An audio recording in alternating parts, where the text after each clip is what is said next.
I greet you in Lord's holy name. We will continue our study from the book of First Timothy. And I requested dear brother Shivaram Krishna, a staff worker of USI AP. He'll be leading us in prayer this evening. Hello, Uncle. Yes, ma'am. Can you hear me, Uncle? Yes. You are very much audible. Thank you. Let us pray. Heavenly gracious Father, we thank you for this time of prayer, Lord. We worship you. We thank you for this Bible study, Lord. Yesterday and day before yesterday, we listened so many things, Lord, about leadership and mentoring, Lord. Thank you for the things, Lord. Today also we are going to listening from Uncle. Please lead us and guide us, Lord. Lord, we want to know practical issues of church, Lord, and we want to um, make some necessary changes in personal life, in leadership, Lord. Help us and guide us. We commit each one of us to your great hands. And also, I pray for Uncle. Use him for your glory and honor. In Jesus' name, I pray and ask. Amen. Amen. Thank you, Uncle. Thank you so much, Shivaram. I'm so thrilled to have young people in our Bible study. On Monday, when we started, we looked at the relevance of First Timothy for our times. We looked at 5 things. And as he prayed rightly, we were thinking of Christian leadership and mentoring relationship. And also, we looked at very seriously about the wrong teachings prevailing in the church. And they kept law as an important thing, and rules and regulations became very important, and faith and grace has gone. That's very unfortunate. And Paul could clearly say that, Timothy, I left you in Ephesus, a very solid church, but somehow some people have come and they spoiled the atmosphere, and you have to teach them and you have to confront them. That's the way he told. And we see that today also it's very much highlighted in the 4th chapter. And in the 1st chapter, we saw a beautiful verse on verse 12 that talks about testimony of Paul for the grace of God. He could clearly mention the words mercy and grace, how true it is in our life. And not only that, he said, I am a sinner. He's not saying that I was a sinner, now I'm a saint. Rather, he says, I am a sinner, but I'm a saved sinner and called by God. That's what he could clearly mention about it. Yesterday, we looked at the corporate worship and also the intercessory prayers. And you cannot afford to miss chapter 2 of 1 Timothy. Talks about the commitment to pray for others. I'm happy that some of you responded in a very positive sense, saying that our intercessory prayers are not up to the mark. We have to improve. That's what exactly I feel that after studying the 2nd chapter, we need to realize it. In 3rd chapter, there are 2 paragraphs, 1 to 7 and 8 to 13. We could see that the qualities of overseers and qualities of deacons are highlighted. In fact, Timothy and Titus, they were kept by God, Paul in these particular places, both in Ephesus and also in Crete, that they have to develop right Christian leadership for the church. So both in 1 Timothy and also in Titus, we can see that this list is highlighted very clearly. And normally we think that 1 Timothy is committed for raising Christian leadership. That's what I told you in the beginning of the study. That's the way I was thinking. But later I realized that wrong teaching is also a major concern Paul had. And in the end of chapter 3, we saw a very beautiful verse. It talks about the pillar and foundation of the truth. On 6 important areas, Christ is highlighted, And gospel is nothing but Christ, the person of Christ. We are not talking about some laws and we should not do this and do that. And we are not talking about some list of things as that we are holding on. Rather, we are holding on to the person. That's very important. In our nation, we need to clearly promote that thought that we are talking about a person, Lord Jesus Christ. And the holiness of Christ is very much important. In that way, 1 Timothy 3:16 is very, very important. I'm sure that John 3:16, you know that. And now, 1 Timothy 3:16, you cannot afford to miss it. Today, we are going to look at other two chapters, chapter 4 and 5. I have given the title for this study is Duties of a Good Minister and the Church. Duties of a good minister and the church. Barnabas Peake could say that the church and its minister and the church and its ministry. Chapter 4 talks about the minister, a good servant of God. Verses 4 to 16 is a very powerful passage. If you want to preach from 1 Timothy, and if you want to take a passage to have your Bible study, it's a lovely one.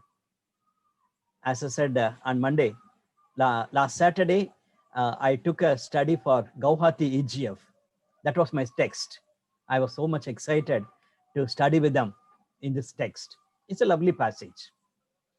And I'm consciously using that word counterculture. Be a good servant of God. That means first 5 verses, he is talking about bad servants, the bad false teachers. That's what we are going to look at.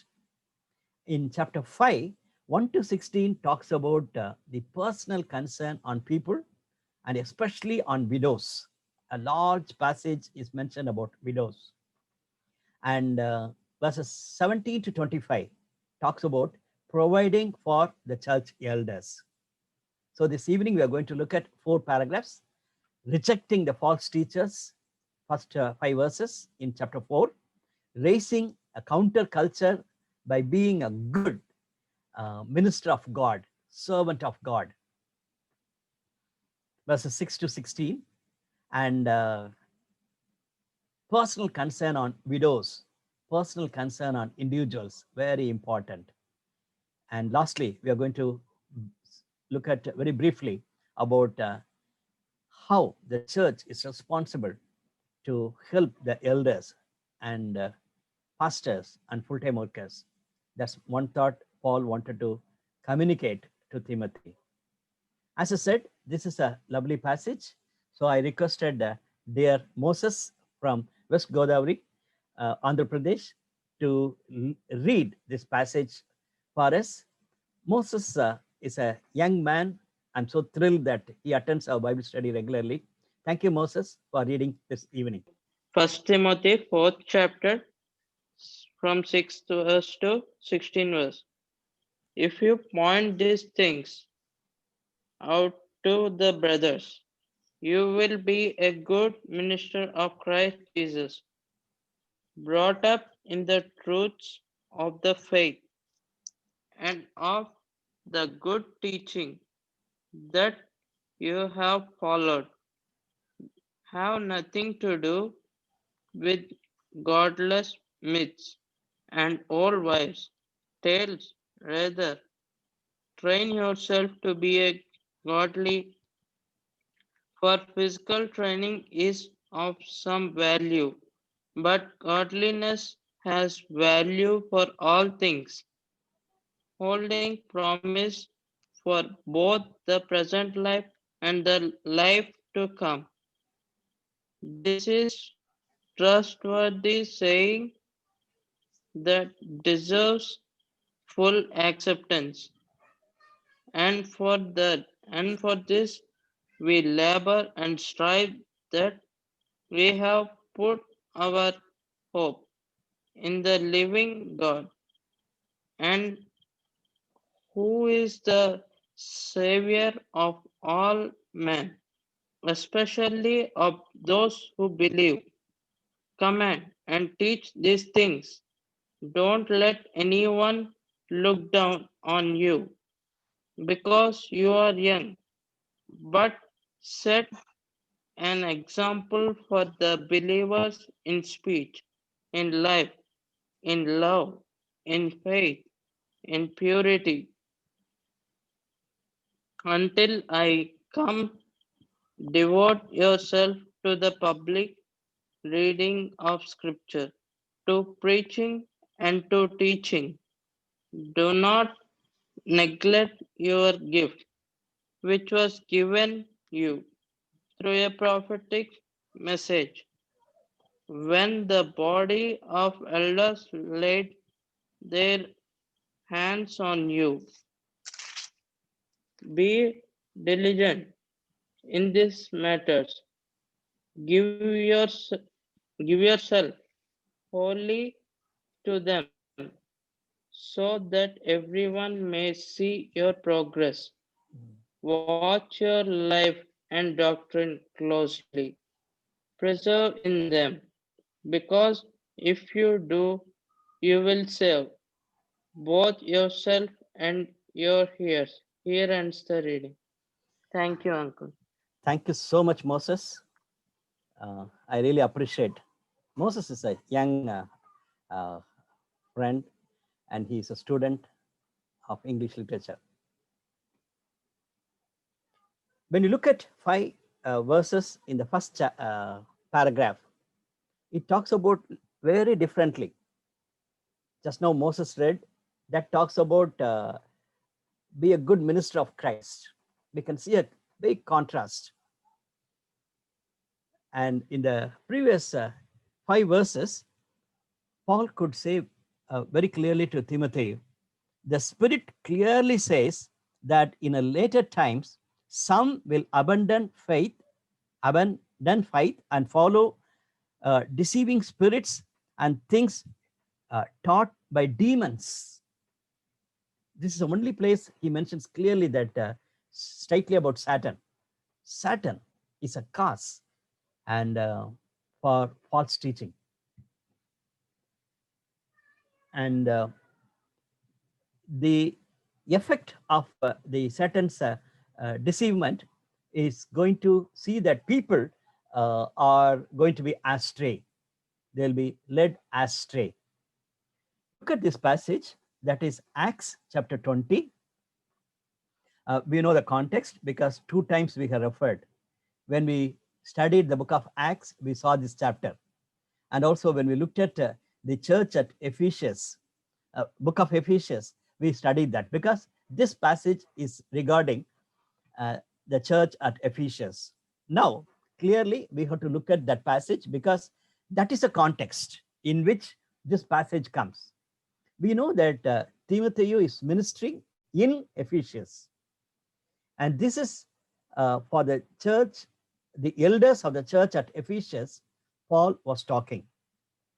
We know in 19th chapter, he left Ephesus abruptly because of the persecution. Then in 20th chapter, first passage, he says he talked with the believers in Ephesus after he left the other place. Later, he traveled and he went to another place, and there he called the elders of Ephesus, church at Ephesus, and talked with them. And he was just pouring out his heart. What is his passion? And what are the things he taught them? Then later, just before the end, he could say this passage very clearly. Verses 29 onwards, I read for you. I know that after I leave, savage wolves will come in among you and will not spare the flock.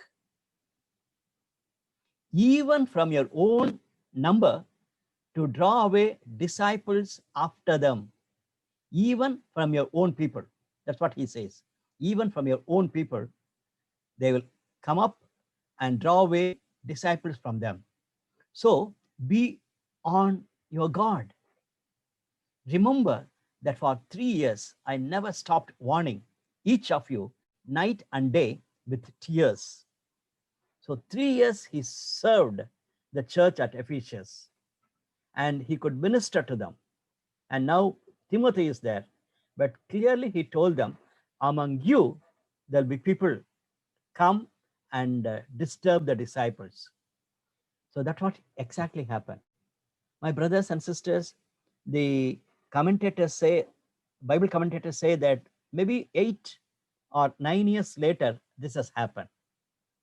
My goodness, a lively church at Ephesus, less than 10 years' time, it faced apostasy, or people for taking disciples away from faith. If so, how much we have to be careful. Some of us are part of the church 30 years, 40 years, and the leadership has changed, and the forefathers of the movements have gone, and we are part of the movement. And Ephesus church, less than 10 years, they could clearly see some of them coming and taking them away from faith. So my young friends, be alert. I'm not saying that your church is bad. I'm not saying that your organization is bad, but I only say that how much we have to be alert. When persecution comes from outside, then immediately we'll say that Satan is bringing persecution against this church, against Christian families, against Christians. So immediately we'll say that devil is a reason. But when it happens within our fellowship, within our church, then we blame people only. She is bad, he is bad, pastor is bad, and the leader is bad. But we need to remember Satan is a cause. He takes leaders and people and spoil within the fellowship. And some of us are leaving the faith, and some of our friends are leaving the fellowship, and some of them are leaving the church. Very sad. And in verse 2, he talks about those people. They say that such teachings come through hypocritical liars. Those consciousness have been seared as with a hard iron. They are hypocrites. They come as if they are wolves. They are really wolves inside, but they come within the fellowship as if they are very nice people, like a lamb. That's what Jesus said. They cover with their white dress and white that type of a lamb, but inside they are wolves. They are liars. They are hypocrites. We need to be careful, and that's what it says. Verses 3 to 5, it says that they forbid people to marry and order them to abstain from certain foods. These are the two important things he was talking about. One is they forbid people to marry. They say that sex is bad, and they say food is bad. But we see that in the context, which God created to be received with thanksgiving by those who believe and who know the truth. For everything God created is good. You remember in Genesis 1 and 2, when God created good. And when God created man, in chapter 2, verse 18 of Genesis, we read that God said, I don't want man to be alone. I will make him a helpmate. And he established family. He established sex inside the family life. That was before fall. It is before sin entered into the world. So Genesis chapter 2 is a very powerful passage in terms of food and family life. But here, these people, they are liars, and they tell them not to marry. And they say that you will be holy if you're not going to marry. And some sort of asceticism. I can say no to this, and then I can be in the Himalayas or somewhere so that I can be holy. I can go near to God. Very wrong. God has created us family people. God has created us as social beings. And legalism. Don't eat that, eat that. Even in 1 Corinthians chapter 10, we read that everything, thank God and worship him. and take it positively. So my brothers and sisters, we see these false teachers, they are not coming and talking against Christ. They are not talking about the Trinity. This is a way they mislead the believers. Even it can happen to us.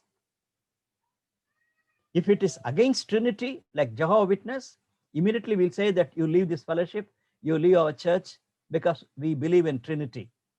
But when some people come and say that you don't eat this and you don't do that, and if you are a bachelor, it is good, all sorts of wrong teachings, if they'll say, we need to check, is it biblical? Look at Matthew 19 chapter. Jesus was talking about it, about marriage, when Sadducees are talking. And he is quoting from Genesis 2nd chapter. Look at Ephesians chapter 5, when Paul could write to the church. He's talking about a counter culture where he talks about family life as an important one. There also, he quotes Genesis chapter 2. So, not to get married is not a right thing, or not to eat some things and not to eat only one particular thing. That's also not right. These are all legalism, and we need to be careful. That's coming from false teachers.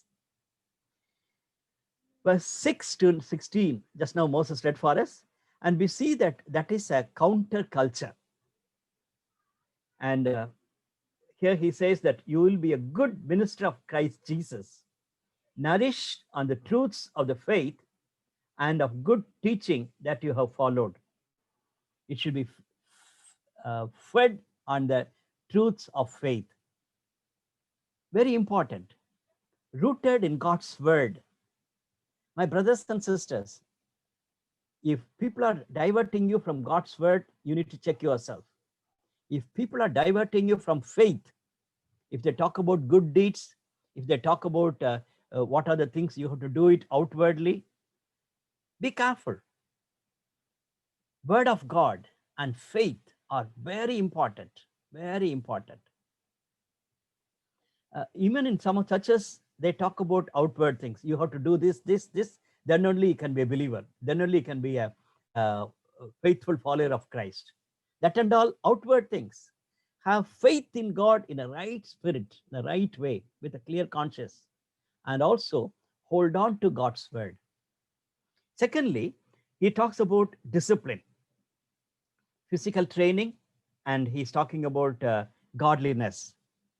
And that is another important point I want to highlight here. A disciple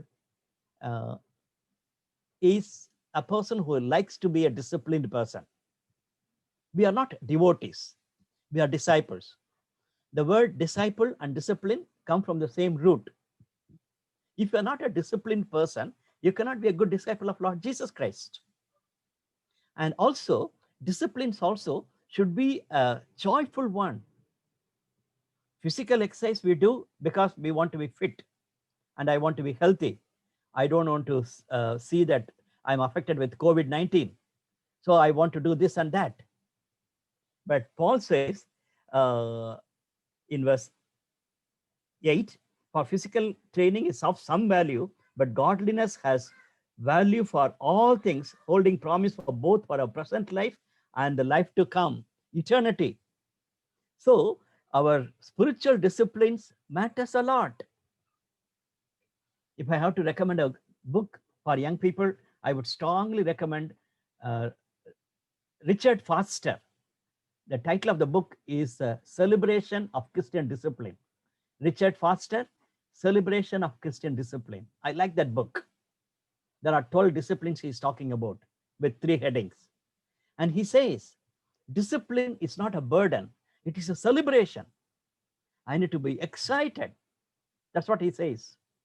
So my young friends, when you work, you study with others, and when you work with others, they look, other young people are looking at you. And when they see a good Christian discipline in you, they should be surprised to see that you joyfully do it. For example, fasting. Jesus said, when you fast, oil the head and be smart. and let others should not know that you are fasting. Don't go to the office or go to the college on Fridays or other play times and you look very tired and everybody has to come and ask, oh, you're fasting, you're fasting. And if you're a Muslim, and everybody will be asking in Ramzan time, you are fasting, you're fasting. So don't do fasting as a burden. Don't do quiet time. Don't do anything for that matter as a burden. It's a celebration. And that's good for your present life and also for your eternity. Verse 11, command and teach these things. Both to Timothy and Titus, he is saying the same word, command and teach others. They are in different context. Creta is a different church and Ephesus is a different church, but both of them were commanded by Paul or instructed by Paul or exhorted by Paul to command and teach others. That's what we see. Command and teach these things. We are responsible. We are responsible. Verse 12, very important verse. I'm sure that by now you memorized it. Do not let anyone look down on you because you are young.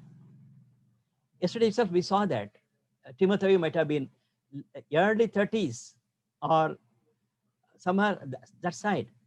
He's not a teenager, definitely, but definitely he is late 20s or early 30s. But he was in a position to command and teach others. Look at that. That's what I'm connecting. Verse 11 and 12, it's connected. He is supposed to command and teach, but his age is less compared to the elderly people in the fellowship, in the church. My dear friends, I know that some of your very young ladies and young gentlemen are here in this Bible study. And sometimes you have to take Bible studies. Sometimes you have to teach people. Sometimes you have to preach in the churches. As I said yesterday, it is God-given authority to you. Have that moral and spiritual authority. Don't have a spiritual pride and say that I can go and talk to the senior graduates and all the senior people in my church. Not to have such a pride. With all humility, go and stand before them. When you take preaching, when you take Bible studies, when you counsel senior people. Okay, command and teach like Timothy. That's what God is calling you. And look at verse 12. He says, set an example for the believers. My young friends, I just want to underline that word, for believers. Many times we think that I am a good boy or a good girl before unbelievers, because all my bad friends are talking nonsense and they do nonsense, and they all are surprised to see that I'm a good boy, I'm a good girl. I'm very happy. I'm keeping a good role model to other unbelievers. But Paul says it's more than that. Maybe with unbelievers you can have a example, but be an example to the believers. Check yourself. Am I a good role model for other believers to follow? That's a calling, and that's a challenge. That's a counter culture we need to develop. Look at verse 12. He says, in word, he starts with word. Very important. We talked much about word in James when we studied chapter 3. We talked about it. Words are very important. And even in Ephesians, we looked at this verse, chapter 4, verse 15. Speak the truth in love. Speak the truth in love. We have to speak in love. At the same time, we have to speak the truth. Sometimes we are very happy to speak very nice words, and we are not straightforward. And other times, we are clear in speaking the truth, but we miss the love. So our words are very, very important. In Colossians, in Ephesians, Paul writes about our words, as James has written. Check your words, whether other believers can testify that she or he can speak in a right way. In conduct, the integrity, what I say, what I preach, and what I do should go together. In conduct, my behavior and belief should go. I believe in God, but I have to behave as if I'm really believing in God. In love, love God and love others, the supreme command we have from Jesus. Love God wholeheartedly and love others. In other versions, it includes in spirit, maybe in your mother tongue, it may be there. In Tamil Bible, it is there. In spirit and in faith, it go together. With the help of the Spirit, in faith, we need to trust and obey God. And faith and faithfulness will go together. So when I say that I'm a person of integrity, my faith matters a lot. And that also in the Spirit, I need to have faith in God. And lastly, he says, in purity, set an example. It is a vast area. What all the things you can talk about in purity, I put it in 3 words. In terms of your mind, heart, and body. In every aspect of your mind and heart and body. It's very difficult, especially in your thought life, purity in thought life, and purity in your love for others, in your heart, the true sense which comes from you, and purity in your body. In every aspect of it, be a role model to others. My friends, keep 412 and as an important word, as a counter culture for wrong teacher. The false teachers, they are least bothered about their lifestyle. They may speak and they may shout, but their life is not going to be a role model. But for you, before commanding, before teaching, be strong in your moral life and in your spiritual life. Be a role model to others. And the other passage talks about how he has to be using gifts, God-given gifts. Until I come, devote yourself to the public reading of scripture, to preaching and to teaching. Do not neglect your gift. Paul knew very clearly about Timothy as a gifted preacher and teacher. There's a difference between preachers and teachers. Of course, we know that both are gifts, and some of us are very good in preaching, and some of us may be very good in teaching. And reading, that's also an important aspect. Let me tell you that in Nehemiah chapter 8, we read about Ezra coming up and standing before the people and having a public reading of the scriptures. He took the Bible in his God's word and he read the scriptures. And many people were there. They were interpreting God's word to the people. To a huge congregation, Ezra was reading. And that also we have to know, there is no mic. How come Ezra could have shouted when hundreds of people, thousands of people are sitting in the congregation? How he would have shouted? Nowadays, we have mic and we have powerful mics, we can communicate. Even Jesus, when he was feeding the 5,000, he was talking to them. After he preached, then only he fed them. And think of it, 5,000 men were there and Jesus was preaching. How it's possible that he can preach like that? So, okay. First one, we are talking about rejecting the false teachings, chapter 4, verses 1 to 5. And now we are looking at chapter 4, verse 16, verse 4 to 16. Chapter 4, verses 6 to 16. And here we talk about public reading. And Ezra, Jesus, they were all giving importance to public reading. That's very important. Reading of God's word is important. Then it clearly says to preaching and to teaching. A good example in the history is Dr. Billy Graham was a preacher. He was preaching the gospel.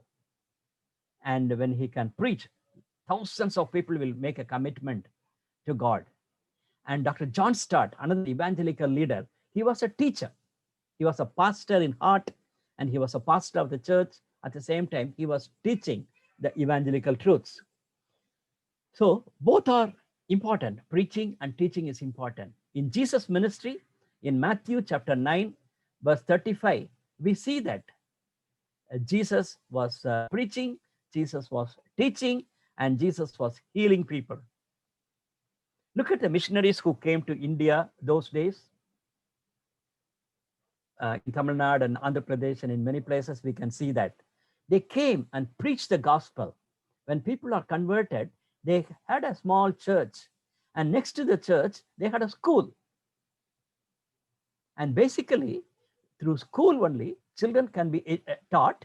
And after that, they can be taught in God's word. So church, school, and hospital were together in many, many mission fields. That's very common. That's very biblical. That is Matthew chapter 9, verse 35. So preaching and teaching should go together. That's what we see. And Paul says, be diligent in these matters, give yourself wholly to them, so that everyone may see your progress, watch your life and doctrine closely.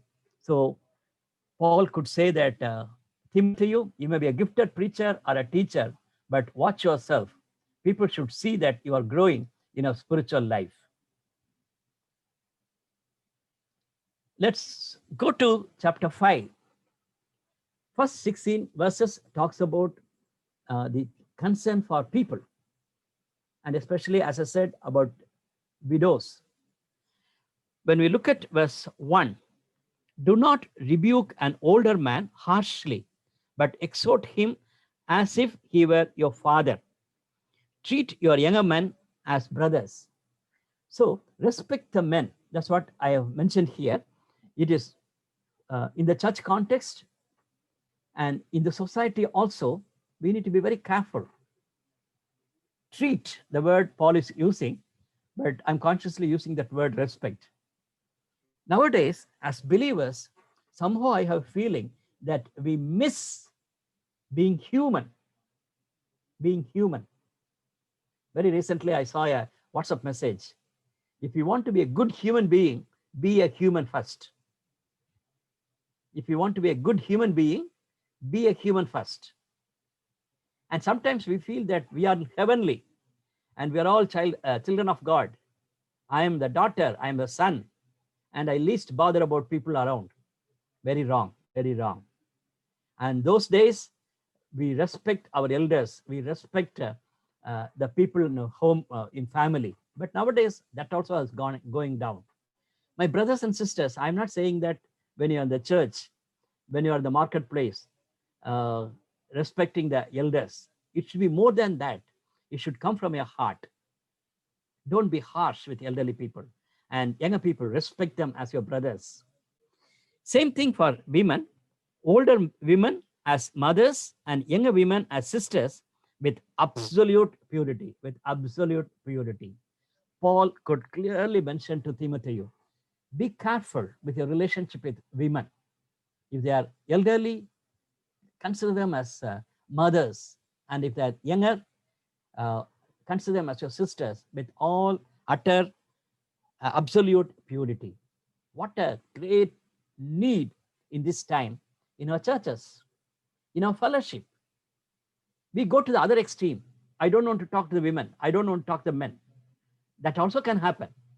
But in your college and in your workplace, you can talk. But when you come to the church, we wanted to cover ourselves. That is wrong. Very wrong. But don't go to the other extreme. That's what I'm saying. Respect men and women as a proper way. Verses 3 to 16, we talk about widows. But I wanted to share 4 things here.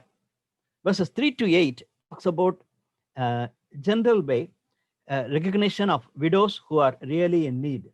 People who are in need. In the early church, there were widows. In Acts 6 chapter, we saw that both among the Hebrews and also with the Greeks, there were widows. and the church is supposed to take care of them. In these days, the church is not taking such responsibilities. That's one concern I have. Churches and fellowships should take care of people who are in need, widows, orphans, elderly people, and underprivileged people. I don't know about your church background, but I don't know how much you're concerned about it. When we were in Chennai, our church, at least they were very thoughtful.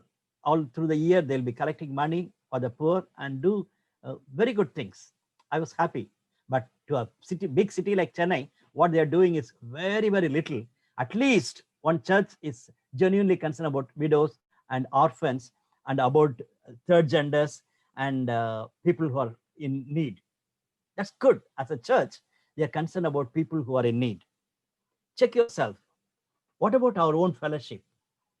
Secondly, 9 and 10 talks about no widow may be put on to the list of widows unless she is over 60 and has been faithful to her husband and is well known for her good deeds. It talks about the widows who are in responsible position, like they are like women elders, and they have to be 60 plus, and they should have a proper testimony of life. Then they can take responsibility and do it. Younger women, verses 11 to 15, it talks about better for them to get married and take care of the family and be a supporter to the church. Verse 16, it says, if any woman who is a believer has widows in her care, she should continue to help them and not let the church be burdened with them, so that the church can help those widows who are really in need. Verse 16, I'm putting it consciously separately. Even NIV has a separate paragraph for that one. It says about people who can take care of the widows at home. Let them take care of them. Don't send them to church. Of course, church is concerned about people are in need, and don't send them. Now, let me take little time to talk about the condition of widows. In our culture, normally widows are considered as low. I don't know about your place. In my place, even in the road, when a widow is going, because those days normally widows will cover their heads with a white sari, and normally with white sari only they'll go, and they are equal to a black cat, because that is the thinking those people had. If a black cat will cross, whatever purpose I'm going, it will not be successful. Same thing, a lady with a white dress, that is a widow, is going in the street. If I'll see her, my purpose of going will be spoiled. What a foolishness, foolishness. A widow is comparing with a black cat. But look at our churches. It is possible. I don't know, in your family, whether you will allow your widow to pray in a marriage function, in a birthday party. Somehow, we also have such a feeling that a widow, if she will pray, she is a cursed person. She is not a blessed person. Why she has to bless the couple? Why she has to bless this family? Oh no, oh no. My dear brothers and sisters, with a heavy heart, I'm saying, what is your attitude towards widows?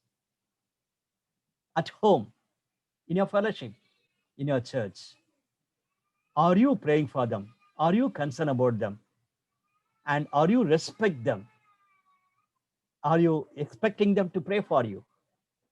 Or otherwise, you are also considering like the worldly people that widows are cursed people. Along with widows, I want to add orphans. Along with widows, I wanted to tell you about men who are widowers. Of course, Paul did not say anything about widowers, but right now I have to tell you about widowers. That is a husband who has lost his wife and taking care of the children. and he's not going to remarry. What about you? What about the church? Concern about him. I know of a brother long back, and he didn't get married.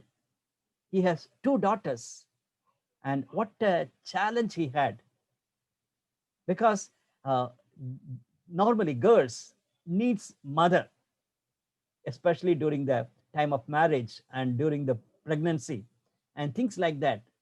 Definitely girls need a mother, and being a widower is a challenge. How much we are aware of it? We simply say that let him get married and have a stepmother for their daughters, and we know what will happen to the stepmothers. In many places, stepmothers are the real burden to the children. My brothers and sisters, that's what I'm saying. Number one, have a right attitude towards widowers, widows, and orphans, and people are in need. As a family, we need to be concerned about it. As a fellowship, as church, we need to be concerned about it. Not only our own known widows, but larger sense in the church. That's a concern Paul has raised. That's the reason he could give a long passage, verses 3 to 16. He talks about widows and people are in need. So we cannot afford to miss it. I am sharing my heart with you. Last passage, verses 17 to 25. 3 things we can say. Verses 17 and 18 talks about the elders who direct the affairs of the church well are worthy of double honor, especially those who work in preaching and teaching. For scripture says, do not muzzle an ox while it is treading out the grain, and the worker deserves his wages. I'm so happy that Paul could mention Deuteronomy chapter 25, verse 4. And he quotes this, an ox, when it's treading out the grain, it should be allowed to eat. And also he says the worker deserves his wages. If so, the point here is church has a duty to take care of the preachers, has a responsibility for the elders, those who are pastors. That's what it says, providing for pastors and elders. My brothers and sisters, in these days, the respect for the pastors have gone down. Respect for the full-time workers have gone down. They think, why this person has to become a full-time worker? Why this man has to become a pastor? And some places they say that because he doesn't have any other work, he has joined as a full-time worker. He has joined as a pastor. And some people say that he can work for 1 day and sleep for 6 days. That's the reason he has become a pastor. And people make all sorts of comments about pastors. I feel sorry for bad role models among the pastors and the full-time workers. Even 2 days back, we got a WhatsApp message. It's going on in Tamil Nadu. A pastor went with other elders to have a funeral service for a dog. In somebody's house, a dog died, and they kept a coffin and they put a white cloth on the dog, and the pastor went and prayed. They could take the video and the way in which he prayed for the dog. And after that comment was coming, you pastor, did you go to Bible college just to pray for like this? Why do you spoil the name of the pastors? And all sorts of comments are written on the WhatsApp message. So full-time workers also, I have to blame them. At the same time, as a church member, you need to be very careful. And especially, my brothers and sisters, when you give money to God, that money is used for your pastor and for your full-time workers. Then it is to God you have given. You are not paying your pastor. You are not paying your staff worker. Keep that in mind. Very unfortunate. I pay you, so you have to do this. That's not a way to speak. But Paul could say other way around. You have to pay them properly and you have to respect them.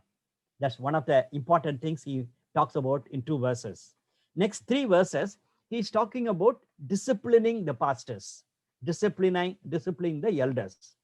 Very clear. They are not angels. Full-time workers are not angels. They are all human beings. Your pastor is a human being, and he's not an angel. He can do mistakes. And how you're going to discipline him? And Paul could clearly mention to Timothy what are the things you have to do. He says, do not entertain any accusation against an elder unless it is brought by 2 or 3 witnesses. Keep proper witnesses. And later he says, you have to be very strong in your decision. Don't give partiality. Even in verse 21, he says, I charge you in the sight of God and Christ Jesus. Look at that. I charge you, Timothy, in the sight of God and Christ Jesus, and elect angels to keep these instructions without partiality and do nothing out of favoritism. My dear brothers and sisters, it is not only for Timothy, it is in our fellowship. How we discipline elders. When you're going to take action against elders, what we do? Number one, you cannot afford to be a person of partiality. Favoritism is wrong. In these days, in many Christian organizations and in many churches, I see that 2 groups. They'll have a pastor's group or staff workers group and others. And some people will support the pastor and full-time worker, and others will, you will be in between. And Paul says, Timothy, don't have any partiality. Don't show favoritism. You be a center person, and then do take right decisions about disciplining the elder. Not because the opposition party says you are doing it, or not because the supporting persons are very strong, so you are supporting them. No, be careful. Don't show favoritism. I know most of you are young, so you may not be in a position to do it. But in 5 years later, 10 years later, you are going to be like that. Today, you take a decision, Lord, at any cost, I will not join in any groups when favoritism is coming. In the church and in a fellowship, in EU and EGF, in any organization for that matter, if people are going to be divided, I cannot afford to be showing favoritism. Last passage, it talks about verses 20 to 25. Do not be hasty in laying on hands, and do not share in sins of others. Keep yourself pure. What it says, when you're appointing people, when you're selecting people, when you're ordaining people, just like that, don't do that. Be careful.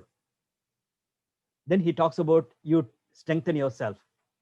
The sins of some are obvious, reaching the place of judgment ahead of them.